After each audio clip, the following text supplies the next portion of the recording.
Hey, it's Brooklyn. Welcome to my life. Make sure you like, comment, subscribe to Bad BK TV.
So Sabine, come on up.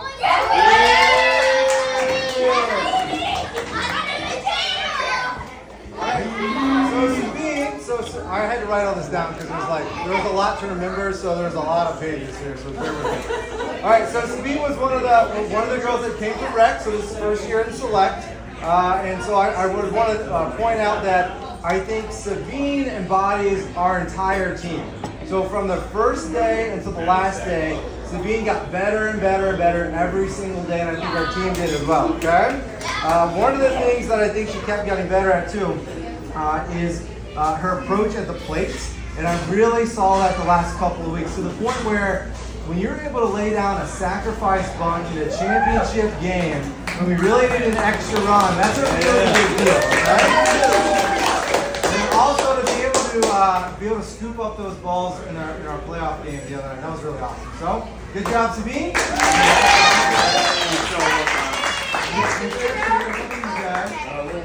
We'll come back to you later. And then, everybody know, you're up, Morgan.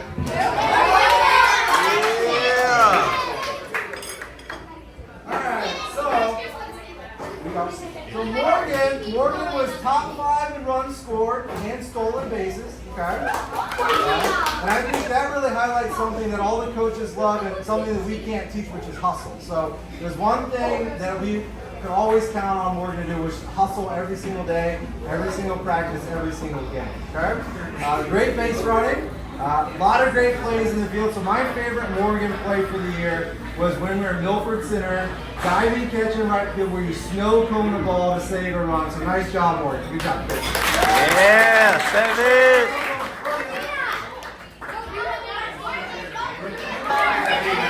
Sammy.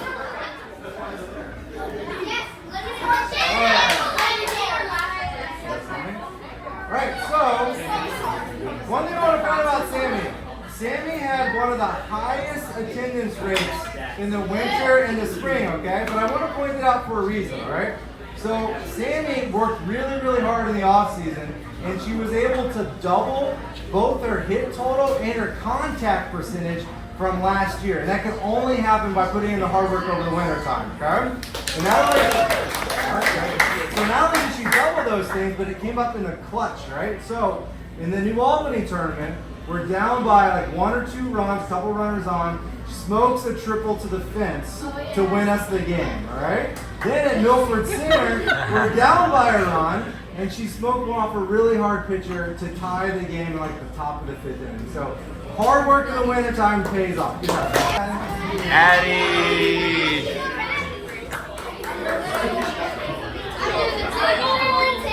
I don't know why I think all the girls are looking at that. She'll be there in a minute. She's in a pickle. Actually, that was my first line. So Addie never missed the opportunity to get into a pickle, which is awesome, which is terrifying as a coach, but it's a lot of fun to watch, right?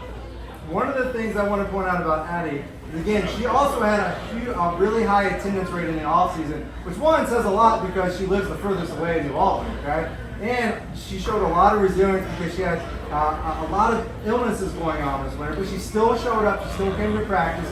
She still worked really, really hard, and you could tell, again, she's one of the girls that you could tell a huge difference between this time last year at tryouts and to this last tournament, her approach to the plate and how great those at-bats were, both in the New Albany tournament, both in the Plain City tournament, and again, our last game, like a 15-pitch at-bat, okay? So good job, Addie. Good job, Addie. Anything else in there?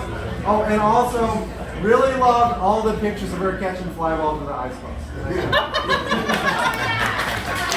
Where you go, me, Cinderella? Okay, so Charlotte did a really good job, girls. And I think Charlotte is a good example of sometimes it can be very nerve-wracking when you come from rec to select. So I think she did a really good job overcoming a lot of nerves and a lot of fear early in the year, right? And I think one of the nice things about Charlotte is you saw her get more and more comfortable every single week, and I think she was playing her best softball towards the end of the year. She got some really solid hits, especially in our Plain City tournament, right?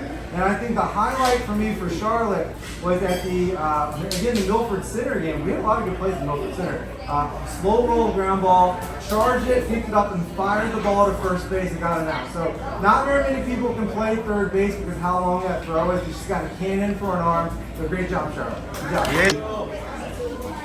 All right. So Charlie has the designation to be one of, if not the youngest player on our team.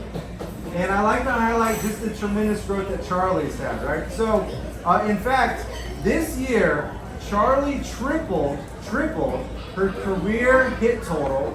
And if you look at her contact rate, well, you know, you don't have to say that. But she tripled her hit total, her entire career, and her contact percentage went up by like 35%, which is huge, right? The other thing, and I've already told this story to the girls a couple times, but this is probably my favorite play of the year. So we're playing the Bulldogs. We're only up by like 1 run. And there's a play at first base, and we botched the throw. It bounces off of the glove. Charlie's playing right field. She runs in, she backs up the play, grabs the ball, fires an absolute strike to home plate to get the girl out of the plate. That was the third out, which saved the run, got us out of the inning. We only won by like 2, so that literally won us the game, okay? So you cannot teach that type of play, so good job, Charlie. That's all. Phoenix, come on up, Phoenix. All right. Phoenix. Okay, so what do you say about Phoenix? So Phoenix was our leadoff hitter, because obviously she's very athletic and very fast, okay? She led the team in batting average. She led the team in home runs. She led the team in runs scored. She tied for the most hits. And she had a contact percentage, which is a ridiculous stat, of 94%. So she only struck out 4 times the entire year. And she did that while battling through a really tough knee injury. So not only did she get this, but I had a couple things left over. So I had some game balls left over. So I'm going to give Phoenix a season game ball for being one of our offensive MVPs. Yeah, Phoenix. Yeah, baby. Katie. All right, what do we say about Katie? There's a lot of good stuff. So Katie was second to the team in hits. Okay, she was also second to the team in average. She led the team in doubles. She was one of the few athletes that can be both a pitcher and a catcher, those are really hard positions, especially at this age. She had 81 strikeouts as a pitcher. And one of the things that I think we really needed to highlight is not only 81 strikeouts, but she also threw out or picked off 11 runners this year, okay? And led the team in RBI. So Katie also is going to get one of our offensive MVPs. Yeah. Hey, Katie. Molly. All right. So Molly is also one of our pitchers. She struck out 43 batters this year, which is actually really good because you didn't pitch all that many innings. You got hurt, got the concussion, which is actually well, not really a concussion, right? I tell people it's a concussion, it sounds cool. Probably one of my favorite plays of the year. Diving play in right field, running into, I think, Brooklyn's knee or something like that. Still hung on to the ball, still made the out, right? The other thing is Molly plays a tremendous first base. So there are very few people at this age that can make the scoops that she does and come off the base and stop those balls, make sure they don't get by. So Molly's actually going to walk out with one of our defensive MVP of the year. Hey, Molly. Okay, Allison, come on up. Keep this going, so you gotta go fast. Allison.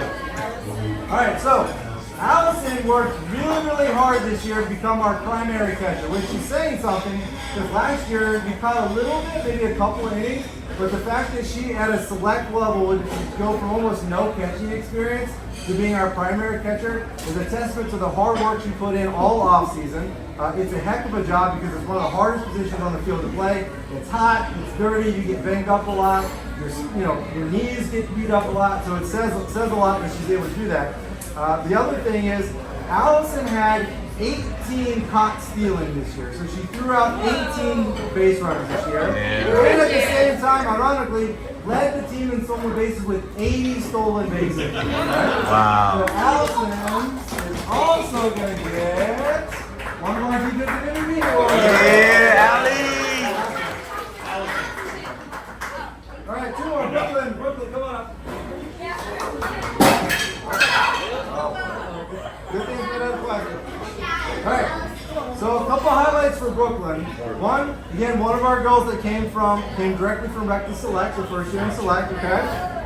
Only unassisted double play of the year, so that's a highlight. She caught a whole bunch of balls in center field. Now, a lot of girls think that playing the outfield is some type of punishment, but in our league and in these tournaments, with as good as these players are, as good as these girls are, really important to have a center fielder that can catch. So the fact that she was able to catch so many balls and save our pitchers and help our pitchers out was a big deal, okay? The other thing that I want to highlight for Brooklyn is the fact that she moonlighted as a catcher for a couple innings. She did a really good job, and in fact, she also threw 2 runners out, okay? So Brooklyn is actually going to get our Rookie of the Year award.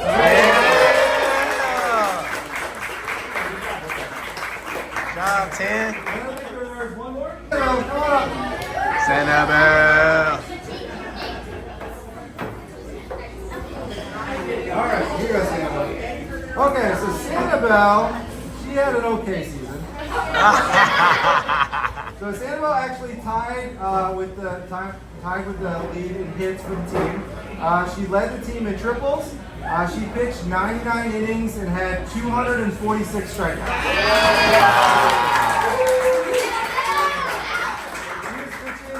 We had as a team 28 1-2-3 innings. We had 17 innings where we had 13 or fewer pitches, and her strike percentage was 62%. That's actually pretty good. So Sanibel is going to get our overall team MVP award.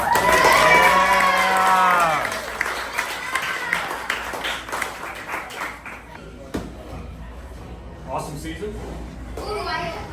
How about we give a hand to the parents who got you to all the games? Yeah, the parents. But most importantly, I did want to give a special thank you to Chris, Coach Chris. There's 3 things that I really admire about what he's done this season. So the first one is he relentlessly worked to make this a great season. So best example I can give you of all of them is he will literally be at a field at like 10 at night when I don't even know how you can see what's going on in the field. Maybe the moonlight. But he's taking weeds out of the infield, he's lining the field, trying to get things ready for you for the next one. The second thing that I really think Chris did exceptionally well this season is willingness to adapt. Walk-up music all season long, right? I mean, I remember when we first started, he hated walk-up music. But I will say, whether it's just something as goofy as the walk-up music, or if it's something like with regards to how we coach, he's always been willing to be flexible and adapt to make sure we're doing the very best by all of you. And then lastly, undeniably, an amazing leader. And there's 2 ways that I define his leadership. One, he holds you to task. He holds you accountable. He helps you get better. That's a very important objective of the coach. But come on, girls, did you have fun? He's the one doing the water balloons with all of you. So with that said, I think we better give it a really strong ovation for our coach. Come on. Yeah, Coach Chris. Yeah.